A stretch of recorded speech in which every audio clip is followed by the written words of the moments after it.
Mark. Chapter 6. He went out from there. He came into his own country, and his disciples followed him. When the Sabbath had come, he began to teach in the synagogue, and many hearing him were astonished, saying, "Where did this man get these things? And, what is the wisdom that is given to this man, that such mighty works come about by his hands? Isn't this the carpenter, the son of Mary, and brother of James, Joses, Judah, and Simon?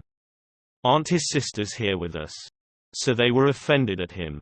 Jesus said to them, "A prophet is not without honor, except in his own country, and amongst his own relatives, and in his own house." He could do no mighty work there, except that he laid his hands on a few sick people and healed them. He marveled because of their unbelief. He went around the villages teaching. He called to himself the 12, and began to send them out 2 by 2, and he gave them authority over the unclean spirits. He commanded them that they should take nothing for their journey, except a staff only, no bread, no wallet, no money in their purse, but to wear sandals, and not put on 2 tunics. He said to them, "Wherever you enter into a house, stay there until you depart from there. Whoever will not receive you nor hear you, as you depart from there, shake off the dust that is under your feet for a testimony against them. Assuredly, I tell you, it will be more tolerable for Sodom and Gomorrah in the day of judgment than for that city." They went out and preached that people should repent. They cast out many demons, and anointed many with oil who were sick, and healed them. King Herod heard this, for his name had become known, and he said, "John the Baptizer has risen from the dead, and therefore these powers are at work in him." But others said, "He is Elijah." Others said, "He is a prophet, or like one of the prophets." But Herod, when he heard this, said, "This is John, whom I beheaded. He has risen from the dead." For Herod himself had sent out and arrested John, and bound him in prison for the sake of Herodias, his brother Philip's wife, for he had married her. For John said to Herod, "It is not lawful for you to have your brother's wife." Herodias set herself against him, and desired to kill him, but she couldn't, for Herod feared John, knowing that he was a righteous and holy man, and kept him safe. When he heard him, he did many things, and he heard him gladly. Then a convenient day came, that Herod on his birthday made a supper for his nobles, the high officers, and the chief men of Galilee. When the daughter of Herodias herself came in and danced, she pleased Herod and those sitting with him. The king said to the young lady, "Ask me whatever you want, and I will give it to you." He swore to her, "Whatever you ask of me, I will give you, up to half of my kingdom." She went out, and said to her mother, "What shall I ask?" She said, "The head of John the Baptizer." She came in immediately with haste to the king, and asked, "I want you to give me right now the head of John the Baptizer on a platter." The king was exceedingly sorry, but for the sake of his oaths, and of his dinner guests, he didn't wish to refuse her. Immediately the king sent out a soldier of his guard, and commanded to bring John's head, and he went and beheaded him in the prison, and brought his head on a platter, and gave it to the young lady, and the young lady gave it to her mother. When his disciples heard this, they came and took up his corpse, and laid it in a tomb. The apostles gathered themselves together to Jesus, and they told him all things, whatever they had done, and whatever they had taught.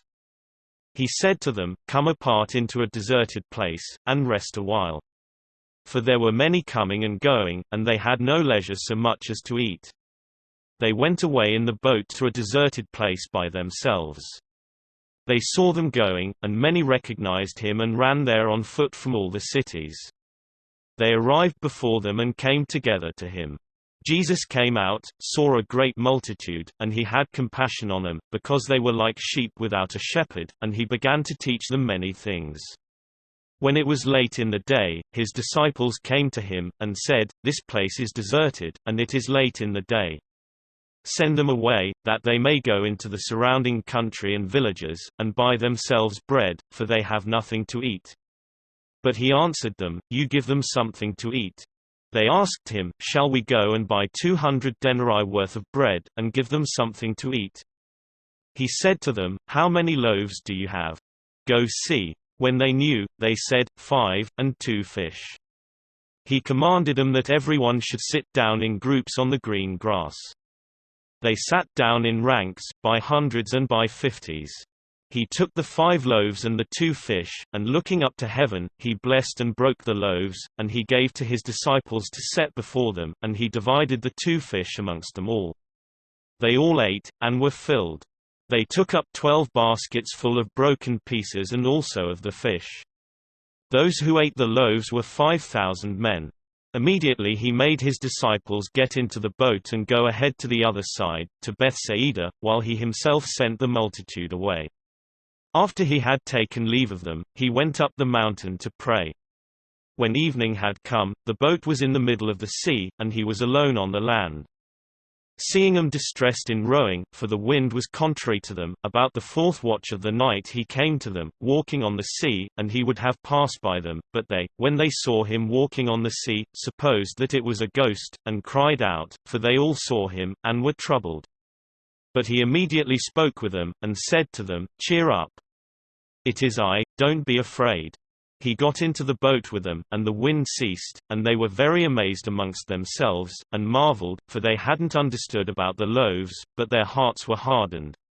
When they had crossed over, they came to land at Gennesaret, and moored to the shore. When they had come out of the boat, immediately the people recognized him, and ran around that whole region, and began to bring those who were sick on their mats to where they heard he was. Wherever he entered, into villages, or into cities, or into the country, they laid the sick in the marketplaces, and begged him that they might just touch the fringe of his garment, and as many as touched him were made well.